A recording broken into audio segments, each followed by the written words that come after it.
When the bright red veil was lifted, I saw Lu Xiao standing 3 steps away, with no intention of coming closer.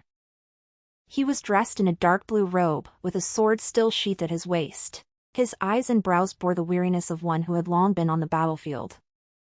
The red candles burned brightly in the room, making his face appear even colder. "General," I called out to him. He lifted his eyelids slightly, his gaze sweeping over my face as if I were some insignificant ornament. "Madame Jiang, my old injury has not yet healed, so I shall spend the night in my study." As soon as he finished speaking, he turned and walked away, his boots clacking against the floor tiles with each step. "General, please wait a moment," I said as I stood up. He paused, but didn't turn around. I picked up the jar of wine from the table and poured a cup into each of the 2 glasses. "This is the medicinal wine my mother gave me before I left. She said it warms and nourishes the qi in blood and is good for old injuries. General, you've traveled all this way back to the capital, please have a cup before you go." The candlelight flickered. He turned his head slightly to glance at me. His gaze was a mix of scrutiny and assessment, but above all, it was one of casual indifference. "You sure know how to talk." "I am simply concerned for the general's well-being." He walked back and stopped in front of me. Now that he was closer, I could see a faint scar on his brow, running diagonally from the center of his forehead to his temple. He raised his glass to his nose and took a whiff. His brow twitched imperceptibly. "What medicine?" "Astragalus, angelica, eucommia, and some other herbs that warm the young. My mother said these are commonly used in the military too."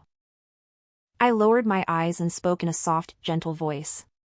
He was silent for a moment, then tilted his head back and drained the glass.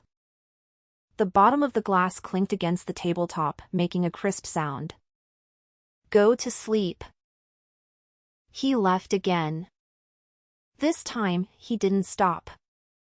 When I heard the sound of the door closing, I slowly sat down on the edge of the bed, picked up the remaining glass of wine, and watched the clear liquid swirl at the bottom of the glass.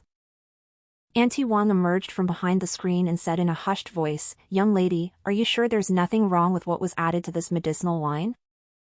That man has even been sentenced by the Imperial Medical Court." "Auntie, do you believe in fate?"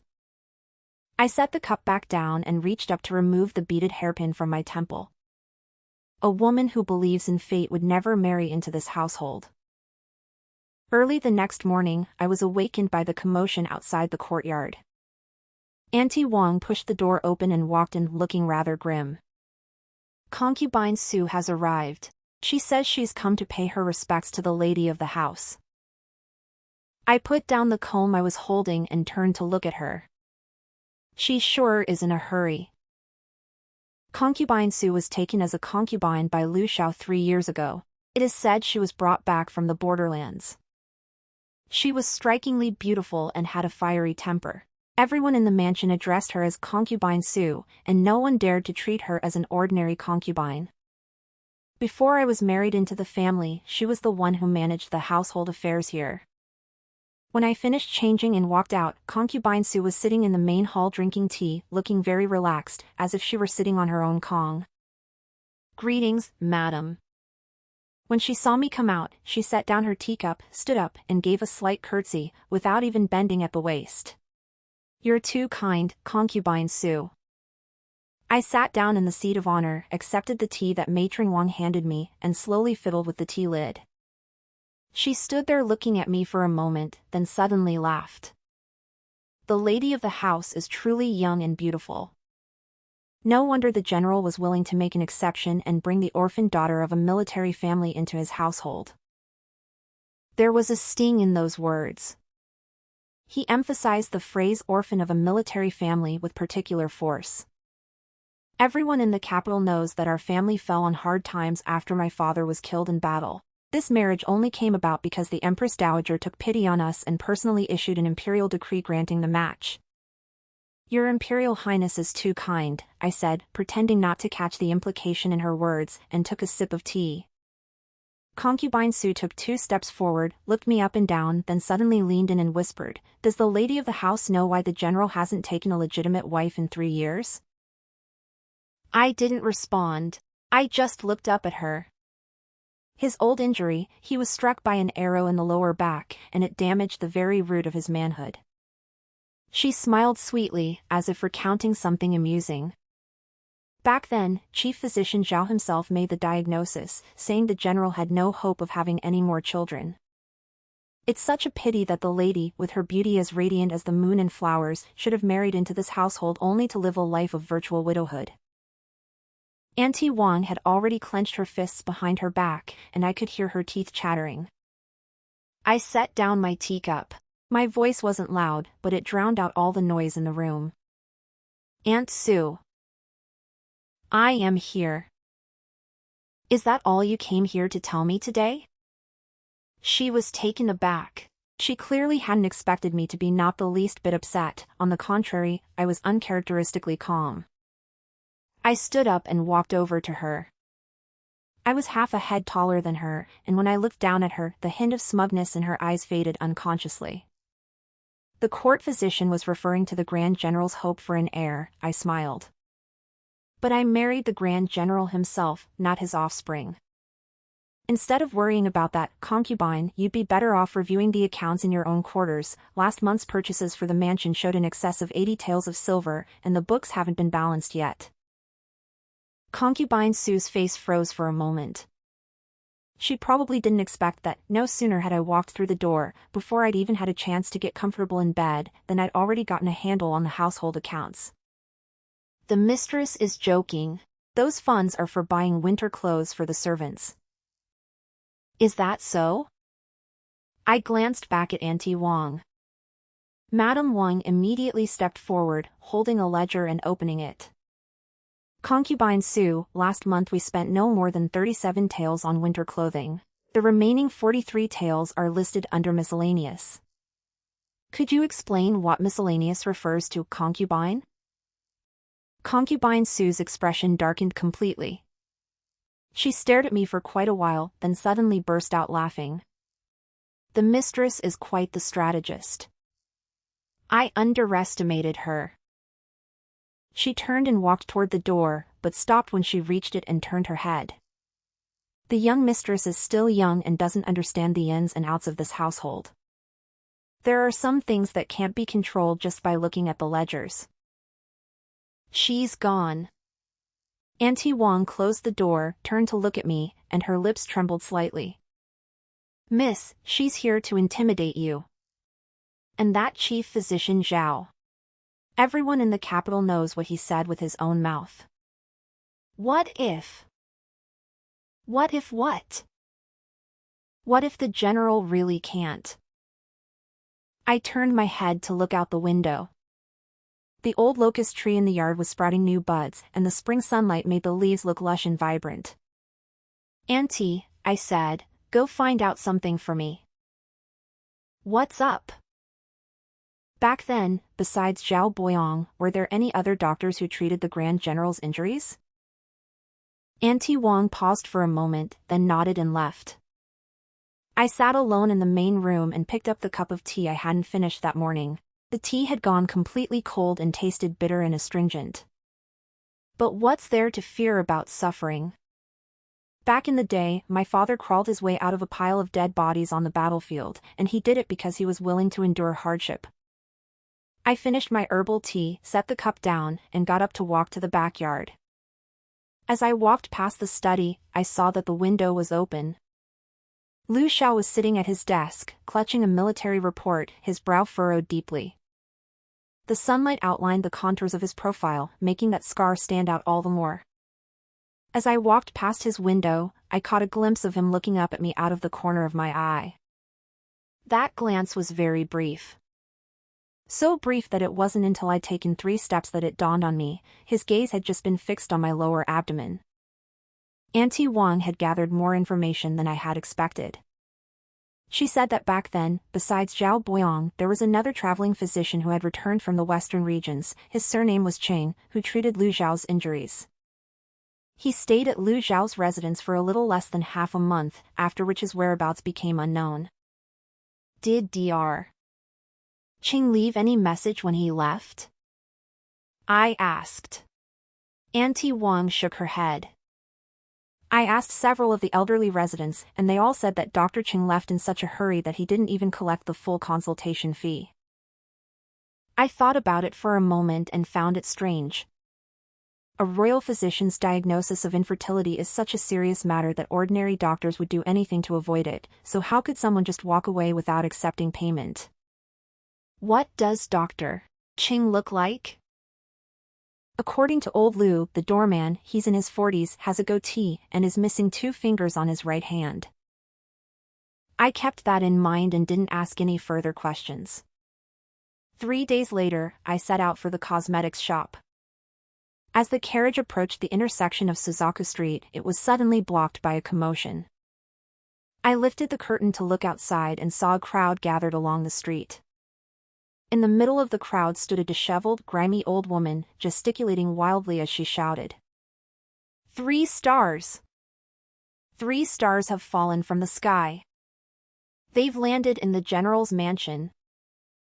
The people around her burst into laughter. Some tossed copper coins at her feet, while others called her crazy. The old woman was completely oblivious, repeating those few sentences over and over. Suddenly, she turned her head and locked eyes with me. I was sitting in the car half a block away, but she seemed to have spotted me and suddenly pushed her way through the crowd, rushing toward the carriage. Auntie Wang was startled. She stepped in front of the carriage and shouted, "What are you doing?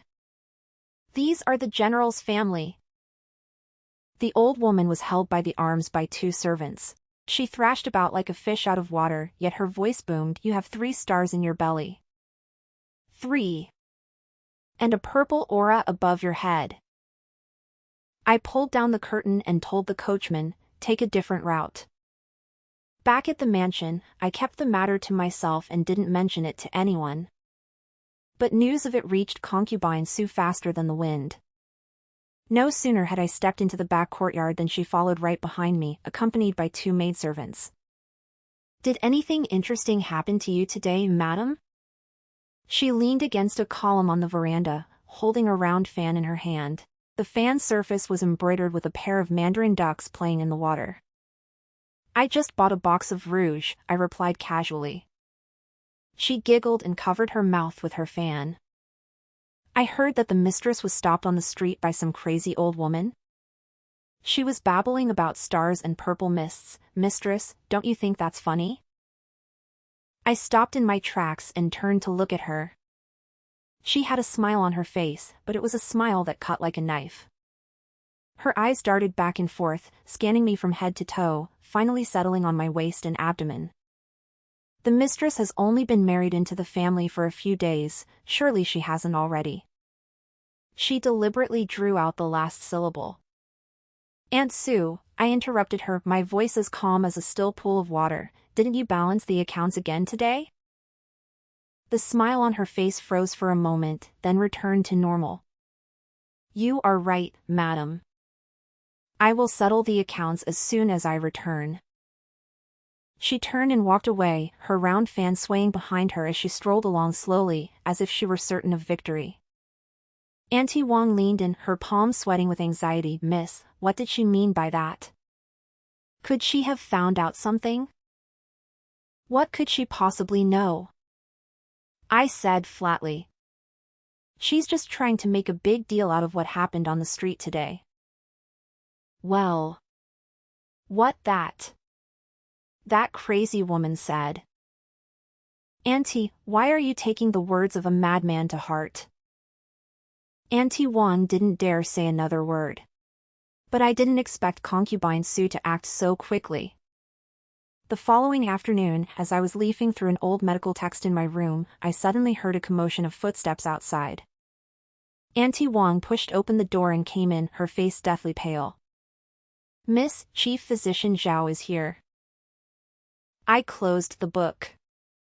"What are you doing here?"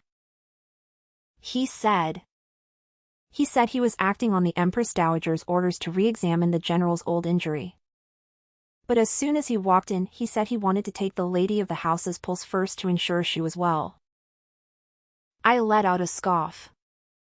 "Taking her pulse?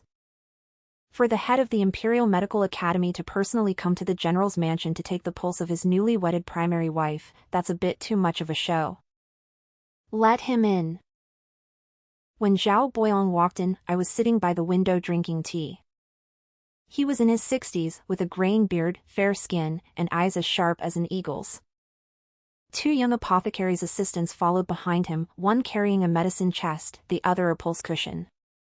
Greetings, madam. He bowed his hands in a polite gesture, his manners impeccable, yet his eyes had already discreetly taken me in from head to toe. Chief Zhao, you're too kind, I said, setting down my teacup. I heard you came to give the general a follow-up examination, so why did you stop by my place first? Zhao Boyong stroked his mustache and laughed. The general's intention is that, since the lady has just arrived, she might have trouble adjusting to the new environment, so he asked me to stop by and check on her. His words were airtight, but I knew that the person in this mansion who could actually command Zhao Boyong was definitely not Lu Xiao. Just then, concubine Su glided in through the door, carrying a plate of pastries. Madam, I heard that head Zhao was coming, so I made a special effort to prepare some tea and pastries as a small token of my respect. She stood beside Zhao Boyong, and their eyes met for a split second, so briefly it was almost imperceptible. Then I'll leave it to you, head of the clinic.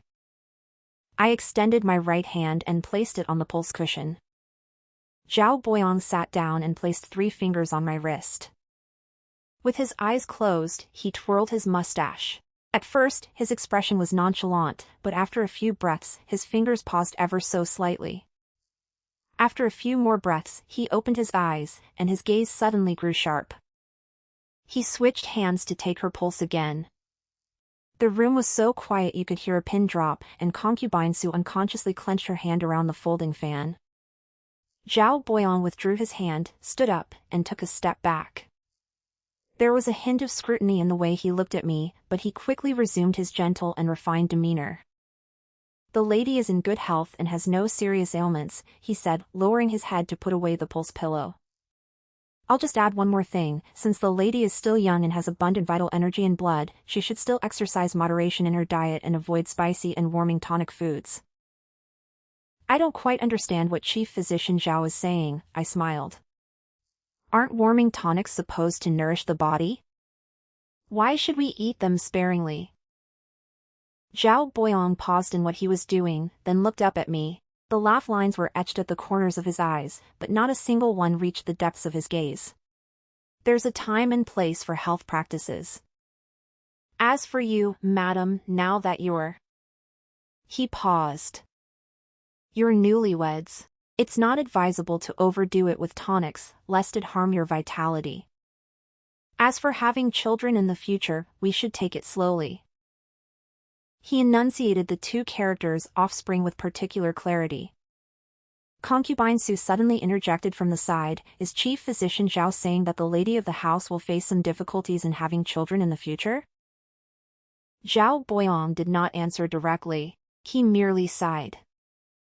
I am merely somewhat familiar with medical principles and am simply offering a word of caution. I was the one who treated the general's injuries back then as well. Some things simply cannot be forced. After saying that, he bowed slightly and, accompanied by the apprentice, turned and walked out. Concubine Su stood in the room, smiling at me. Her smile was full of smug satisfaction, as if she could already see my future. Holding the title of principal wife in name only, yet unable to bear a single son or daughter, my position in the general's mansion was bound to crumble sooner or later. I didn't say anything. I just pulled my right hand back and slowly clenched it into a fist. She was waiting for me to fly into a rage, to lose my composure, to cry and scream like an ordinary woman, demanding, Chief Physician Zhao, what do you mean by that? But I didn't. I picked up my cup of tea and took another sip. The tea was slightly cool and had a faintly astringent taste. Auntie Wang, please see the guest out. Concubine Su paused for a moment, and the smile on her face finally faded. She flicked her sleeve and turned to walk away. The moment the door closed, I unclenched my right fist and looked down at the palm of my hand. Just a moment ago, when Zhao Boyong was taking my pulse, I felt the pads of his fingers press firmly twice on a certain acupoint, the Tai Chong point, which is associated with stagnation of liver qi. He's afraid I'm pregnant. What he fears is exactly what I intend to do. I opened that old medical text once more, and my fingertips traced a line of minuscule regular script. For a woman to conceive, the key lies in the harmonious interplay of qi and blood. If the husband's essence and blood are depleted, treatment may begin with the woman's womb, using yin to nourish yang and softness to overcome hardness. I dog-eared this page. That night, I changed into dark-colored clothes, casually tied my hair into a bun, and slipped out the door with that old medical book, its corners dog-eared, tucked under my arm. Auntie Wang stood watch by the side gate to keep an eye out for me, while I carried a small lantern and made my way to the very back of the courtyard. The Liu family's estate was an old mansion, dating back to the previous dynasty. In the rear courtyard stood a library where, it was said, books collected over 3 generations were housed. I had inquired about this before my marriage. The Liu family's ancestors had served as civil officials, and their collection contained 10,000 volumes covering medicine, divination, and astrology. The door to the scripture hall wasn't locked, but a layer of dust had settled on the brass ring. I pushed the door open. It let out a muffled creak, and the smell of old paper hit me. I held up my lantern and shone it inside. Row upon row of bookshelves stood neatly arranged, reaching a full 3 stories high. In the western corner of the second floor, there was a pile of old books with yellowed pages and frayed edges. I flipped through them one by one, mostly local annals and miscellaneous writings on farming, until I came across a small booklet without a cover.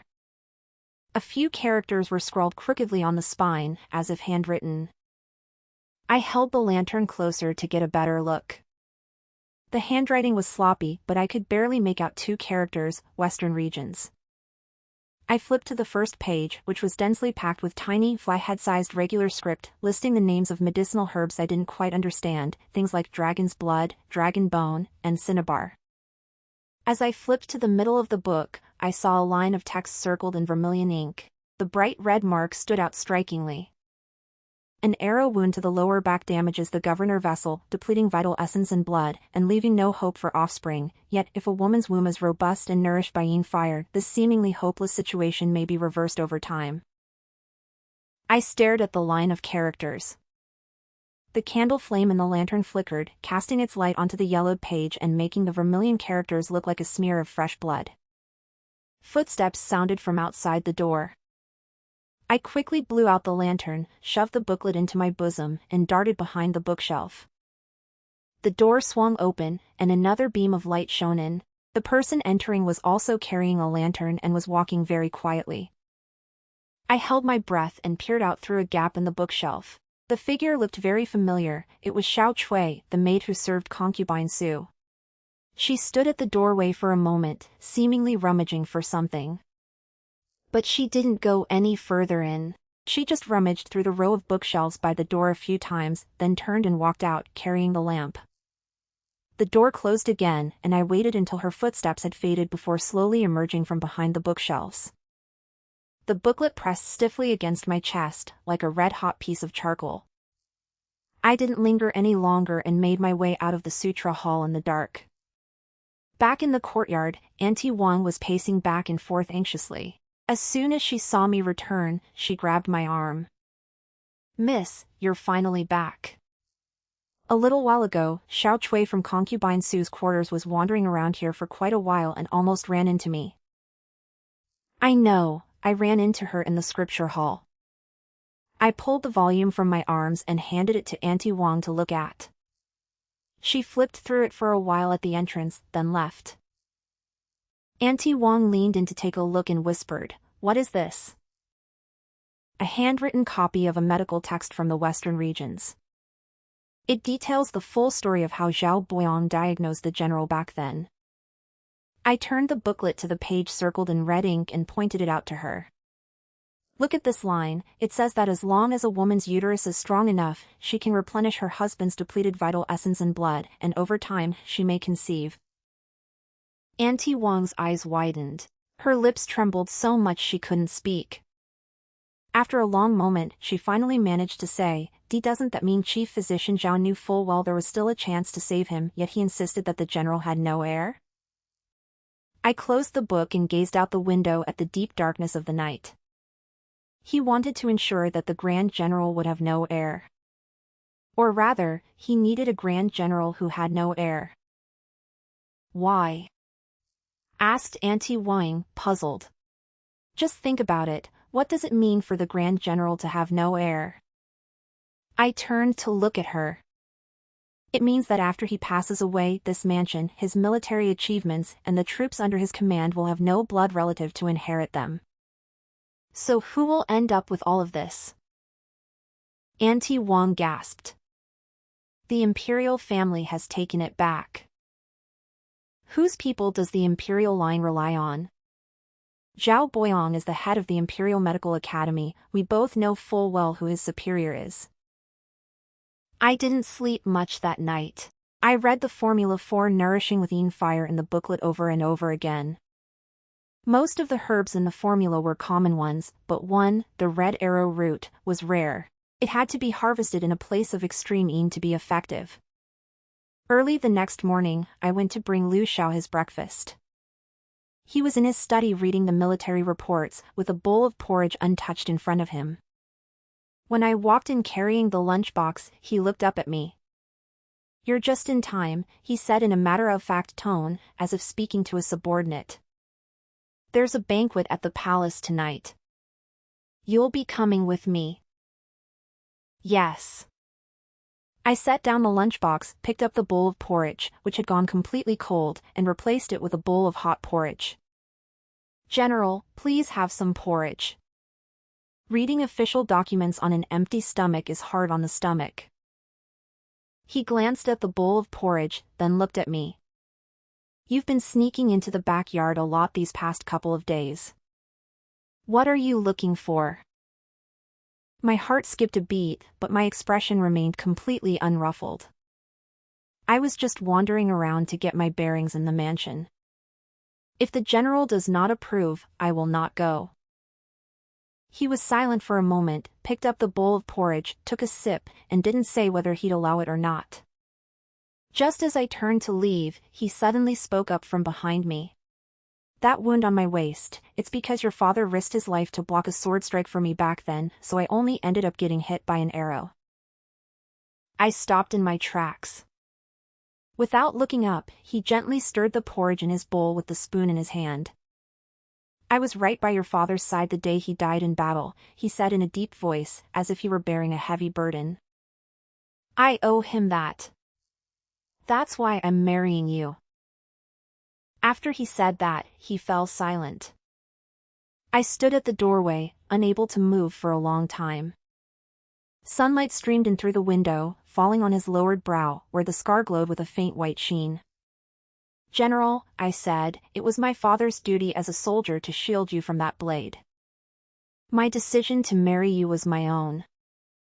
My family, the Jiangs, does not trade favors for marriage. He looked up abruptly, his gaze fixed directly on mine. It was as if a ripple had stirred in those eyes, but it was quickly suppressed. He said nothing. He simply lowered his head again to read the military report, but the knuckles of his fingers, clenched around the spoon, had turned white. I stepped outside and walked slowly back along the corridor. I didn't stop until I reached the corner, where I leaned against the cold wall and took a deep breath. The booklet in my arms was still warm. Zhao Boyong, whatever you're afraid of, I'm going to make sure it comes true. A nighttime banquet was held in the palace. The banquet tables were set up in the Changchun Hall, which was brightly lit. Civil and military officials, accompanied by their families, took their seats, filling the hall to capacity. Lu Zhao's seat was at the very front, right below the imperial throne. I sat beside him and could feel the stares coming from all directions, some appraising, some curious, and some just waiting to see us make a fool of ourselves. Zhao Boyong sat diagonally across from me, next to several senior ministers, and would glance this way from time to time. Today he was wearing a dark purple official robe, which made his complexion appear even fairer. Concubine Su sat in the seat reserved for a concubine behind Lu Xiao, quietly pouring wine and serving dishes, looking as docile as a cat, yet out of the corner of my eye, I noticed her clenching her sleeve slightly. She knew what kind of night this was. Once the banquet began, the dishes were served one after another. After 3 rounds of toasts, the emperor, in high spirits, ordered that wine be served to several of his senior ministers.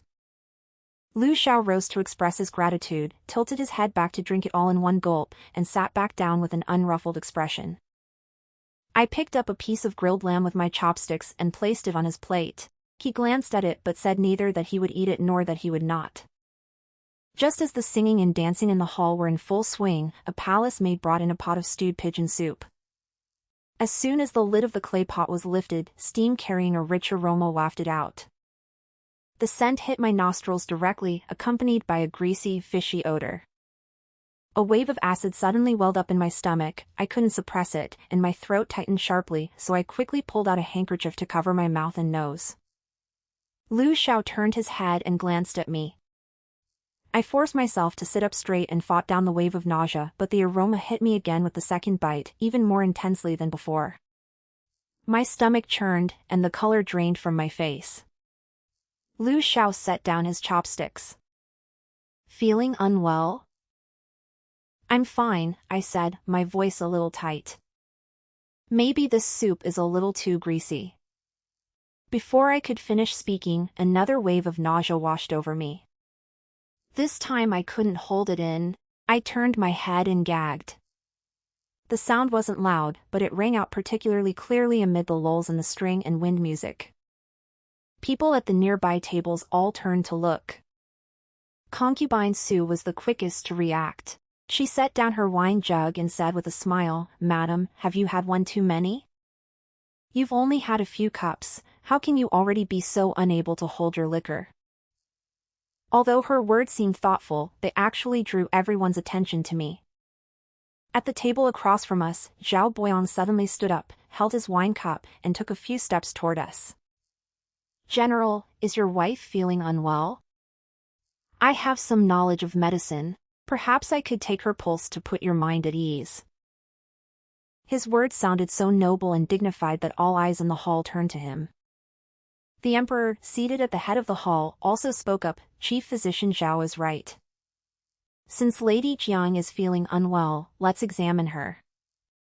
Lu Xiao didn't say anything. He just looked at me. I met his gaze and slowly held out my right hand. Zhao Boyang walked over and placed 3 fingers on my pulse. A calm smile played on his face, a smile that hadn't changed since he walked in, as if it were a mask set into his face. But just as his fingertips touched my wrist for the 3rd time, that smile suddenly froze. His index finger twitched slightly. After another 2 breaths, his entire hand began to tremble. The pads of his fingers pressed back and forth across my wrist several times, as if he were repeatedly trying to confirm something impossible. I looked down at his hand. It was shaking more and more violently, causing even the pulse point to vibrate slightly. At some point, the sound of the string and wind instruments in the hall had stopped. Zhao Boyang suddenly looked up at me, his face frighteningly pale. His eyes were wide open, and though the candlelight from the hall was reflected in his pupils, he looked as if he had seen a ghost. "You." He managed to squeeze out a single word, his voice cracking, "What are you?" He jumped to his feet and stumbled back 3 steps, knocking over the candlestick held by the attendant behind him. The bronze candlestick crashed to the floor with a loud clang, and wax splattered all over the floor. The entire hall erupted in an uproar. The smile on Concubine Su's face froze completely. She jumped to her feet and opened her mouth to ask something, but Zhao Boyang's reaction startled her so much that she didn't dare speak. The emperor furrowed his brow. "Chief Physician Zhao, what's going on?" Zhao Boyang's lips trembled slightly, and his graying beard quivered along with them. He looked at me, then at my wrist, and finally at Lu Xiao. His gaze was filled with something I couldn't quite describe, fear. "General." His throat felt as dry and rough as sandpaper scraping against sheet metal. "The lady's pulse is a slippery pulse. It's at least 3. No, that's not right. He took another step forward, intending to take my pulse again, but I pulled my hand back and tucked it into my sleeve. Chief Physician Zhao, I looked up at him. My voice wasn't loud, but it carried clearly throughout the entire hall. Is there something wrong with my pulse? He stood there, as if all the bones had been pulled out of his body. The composure he'd had just moments ago had completely vanished. He opened his mouth, then closed it, then opened it again, like a fish washed ashore. A slippery pulse. Is a pulse of joy. He finally managed to squeeze those words out. There was a moment of silence in the hall.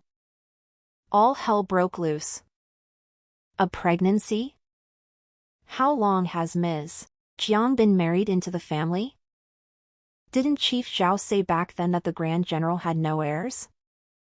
What's going on here? Did you guys hear that? He just said that's not right. What's wrong with that? The murmur of conversation throughout the hall surged toward me like waves. Lu Xiao remained motionless. He sat there, the contours of his profile sharply defined by the candlelight, and the scar on his brow glowed with a faint reddish hue in the lamplight. He simply stared at me, his eyes dark and impenetrable. I couldn't tell what he was thinking. But I saw his hand, resting on his knee, slowly clench into a fist. Zhao Boyong was still standing there, fine beads of sweat beading on his forehead. His hand, stroking his beard, trembled so violently he could barely keep it steady. Forcing himself to maintain a semblance of composure, he bowed slightly to the Emperor. Your Majesty, I took your pulse in haste just now. I may have misdiagnosed you. Please allow me to examine you more thoroughly. No, thank you, Lu Xiao said. He stood up, without even setting down his wine cup, and merely bowed slightly to the Emperor. Your Majesty, my wife is not feeling well, so I shall take her back to our residence to rest. The Emperor glanced at him, then at Zhao Boyong, whose face was ashen. After a moment's thought, he waved his hand. Go. Take good care of him. Lu Xiao reached out to help me up. His hand was very warm, with a layer of hard calluses on the palm. When he gripped my elbow, his grip carried a force that brooked no refusal. I stood up, following his lead, and as I passed by Zhao Boyong, he instinctively took a step aside, as if dodging something scalding hot. I turned my head, met his pale gaze, and smiled. Chief Physician Zhao, thank you very much for today. He couldn't say a word. As we stepped out of Changchun Hall, the night breeze swept in, carrying the moisture from the moat beyond the palace walls. Lu Xiao supported me as we walked about 20 steps, then suddenly stopped at the corner of a covered walkway and let go of my hand. He turned around and looked at me. The dim yellow light from the lanterns under the veranda cast a half-lit, half-shadowed glow on his features. Jian Lan. It was the first time he had called me by my full name. Tell me the truth, did you know about this all along? The breeze under the veranda made the lantern sway gently, and the light flickered between Lu Xiao and me. When he asked me that question, his voice was very low, as if he were afraid of startling something. I didn't look away. I just stood there, letting him take me in. Are you asking me if I know that head physician Zhao's diagnosis was incorrect, or if I know that I'm pregnant? His eyelid twitched imperceptibly. You heard it yourself just now in the hall. Zhao Boyong was talking about a slippery pulse, and that something's wrong he mentioned clearly meant he diagnosed something else. Does the general know, I said, slowly raising my hand to rest it on my lower abdomen, why he said that's not right? Lu Xiao stared at my hand. The light from the lantern fell on the side of his face, making the scar appear even darker, like a streak of blood that had just congealed. Go ahead, he said. A typical woman's pulse is smooth, round and smooth, like pearls rolling on a plate, but the pulse I felt just now had several branches within that smoothness. That is a sign of a multiple pregnancy. The moment I finished speaking, I saw a crack finally appear in Lu Xiao's ever-unwavering composure. His Adam's apple bobbed once, and the heavy fog in his eyes seemed to be swept aside by something. Multiple births? Chief Physician Zhao is a master of his craft. He can tell just by touching someone. I looked him in the eye. He also knows that if his diagnosis of the general had been wrong back then, the foundation he, Zhao Boyong, had built over 30 years at the Imperial Medical Academy would have crumbled overnight. Lu Xiao was silent for a long time. From the end of the corridor came the sound of the night watchman's wooden block, thud, thud, thud, each beat echoing through the night. He suddenly turned around, facing away from me, and rested his hands on the railing.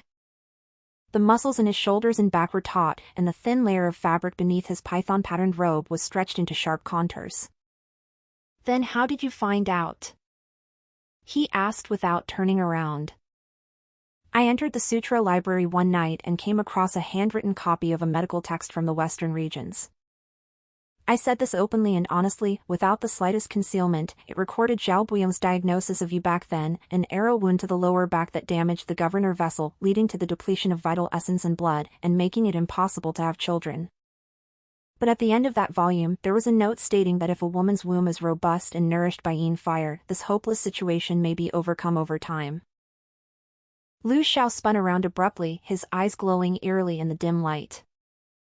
He stared at me for a long moment, then let out a very low chuckle from the back of his throat. There was not a trace of pleasure in that chuckle. Instead, it sounded like a crack forming beneath a layer of ice.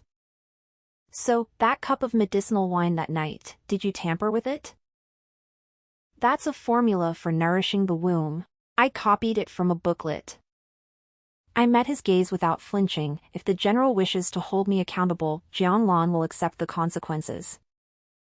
He walked toward me step by step, his boots clacking against the bluestone pavers, the sound growing heavier with each step.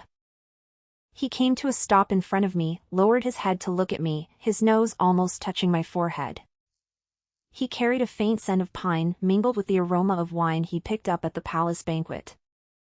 "You're pretty bold. My dad taught me that the Jiang family doesn't rely on others." He fell silent. I looked at the scar above his eyebrow and at the turbulent darkness deep in his eyes, a depth I had never seen before. Just as I thought he was about to confront me, he suddenly raised his hand and tucked a strand of hair that the wind had blown loose from my temple behind my ear. The gesture was so gentle that it hardly seemed like something a decisive and ruthless general would do. "Let's go back to the mansion," he said. The entire journey, the carriage was very quiet.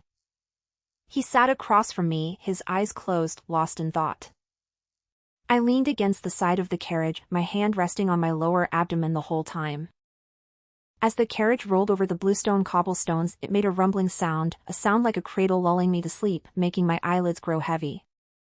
After returning to the mansion, I had expected Lu Xiao to ask more questions, but he merely instructed Auntie Wang to draw a hot bath so I could bathe and rest, then turned and went to his study. As Auntie Wang helped me change my clothes, her hands trembled constantly, and she kept muttering the words, "May our ancestors protect us," over and over again. "Auntie," I interrupted her, "go do something for me." "Go ahead, miss. Investigate the backgrounds of all the midwives in the mansion, and make sure to find out specifically which ones are close to concubine Su." Auntie Wang paused for a moment, then realized what I meant, and her expression turned serious. "I'll go right away," she said. But before Auntie Wang could finish her investigation, trouble struck. On the third night, I was awakened by a sharp pain in my abdomen. The pain struck with fierce intensity, as if a knife had been thrust into my lower back, twisting and pulling downward through my stomach. I opened my eyes with a start. Cold sweat had already soaked through my undershirt, and the bedding beneath me was wet. Auntie Wang rushed in holding a lamp. When she saw the look on my face, she nearly dropped the lamp she was holding. "Miss! What on earth?" "Go get the midwife," I said, gripping her wrists so tightly that my fingernails were almost digging into her flesh. "Right now." Auntie Wang turned and ran toward the door, but was stopped just as she reached it. Concubine Su stood in the courtyard with two maidservants, followed by an elderly woman carrying a bowl of dark, murky medicinal broth. Concubine Su wore a smile on her face, one that looked particularly eerie in the moonlight. Is the lady about to give birth? But she's not due yet. She strolled in gracefully, as if strolling through her own backyard. I went out of my way to invite the most experienced midwife in South City, Mrs. Wang, to examine the lady. Please don't worry, lady. I looked at the old woman standing behind her. She had her head bowed and was nervously twisting the hem of her shirt with her fingers. She couldn't hide her guilt at all. Aunt Sue, I said, shielding Matron Wang behind me as I propped myself up on the edge of the bed. Waves of abdominal pain were surging through me, but I gritted my teeth and kept my voice steady. Is this bowl of medicine meant to induce labor, or to kill me? The smile on Concubine Sue's face froze for a moment, then broke into a broad grin again. What are you saying, madam? I was just concerned about you. What you're worried about is whether the child in my womb will survive, I interrupted her, my gaze sweeping coldly over the old woman standing behind her. This midwife you brought in was at the Zhao family's house in the eastern part of town last month, where a tragic incident occurred in which both the mother and the baby died.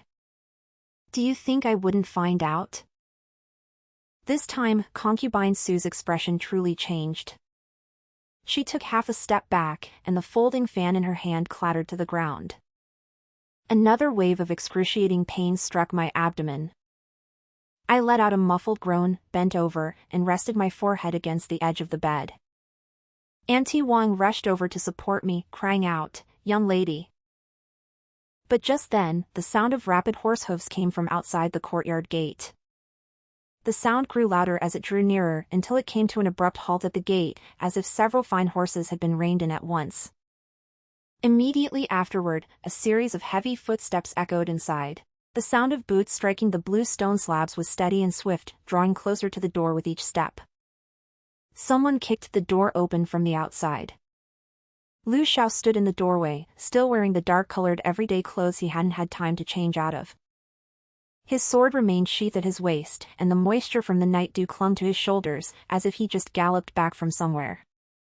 His gaze swept past Consort Sue's pale face and the bowl of spilled medicinal broth on the floor, finally resting on me. He walked toward me. Concubine Sue opened her mouth to speak, but without even glancing at her, he raised his hand and slapped her aside. Concubine Sue crashed into the corner of the table, clutched her face, and collapsed to the floor, blood trickling down her chin from her mouth. Lu Xiao walked over to the bed, crouched down, and looked at me. He reached out to take my hand. The palm of his hand was burning hot, as if he'd brought his body heat back with him after racing all the way here. "Don't be afraid," he said. It was the first time I'd ever heard him say those two words. My memories of that night are fragmented. The abdominal pain grew more intense with each wave. I chewed the ginseng slice in my mouth to bits, and the bitter juice trickled down my throat. Lu Xiao held my hand the entire time without letting go. I gripped his hand so tightly that my fingernails dug into the web of his hand, yet he didn't even furrow his brow. Madame Wang called in another midwife, one from the old Zhao family in the western part of town, who had 40 years of experience delivering babies. As soon as she stepped through the door and took one look at my belly, she gasped. "Madam, I'm afraid there's more than one in there," she said in a hushed voice, though everyone in the room heard her perfectly clearly. Lu Xiao was standing right by the bed. The midwife asked him twice to go wait outside, but he simply replied, "Just do your job." Eventually, the pain was so intense that I passed out. When I came to, the first sound I heard was a baby's cry, bright and clear. Then came a second, and a third. 3 cries rang out one after another, as if they were competing with each other. Auntie Wang cried out, her voice choked with tears, "Miss, there are 3. 3 boys." I opened my eyes. The canopy above me swayed gently, and candlelight bathed the entire room in brightness. Lu Xiao was still standing there. The midwife wrapped the first child in a swaddling cloth and handed it to him. He took it, his hands as stiff as if he were cradling a piece of porcelain he dared not touch. He looked down at the wrinkled little face in the swaddling cloth, and an expression I had never seen before gradually spread across his face, turning his usually cold, deep eyes red with emotion.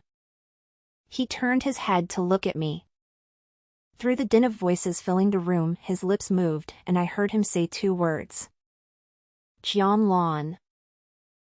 I smiled at him, and then my eyelids grew so heavy I couldn't keep them open any longer. The real commotion broke out the next day. I had just woken up and downed half a bowl of rice water when the clang of armor reached my ears from outside the courtyard. Auntie Wang pushed open the door and came in, her face ashen. Young lady, Zhao Boyong has brought a squad of imperial guards to block the entrance to the mansion. He's saying that the boy is a demon incarnate and that they must burn him. I set the bowl down. He's bringing the imperial guard? Who gave him the order? They said it was by order of Her Majesty the Empress Dowager. Lu Shao wasn't at home. He'd stayed up all night last night, and this morning, before dawn, he was called away by an urgent military dispatch. Just at that moment, Zhao Boyong arrived. I propped myself up against the edge of the bed. My abdomen was still wrapped in binding strips, and every movement sent a knife-like pain shooting through me.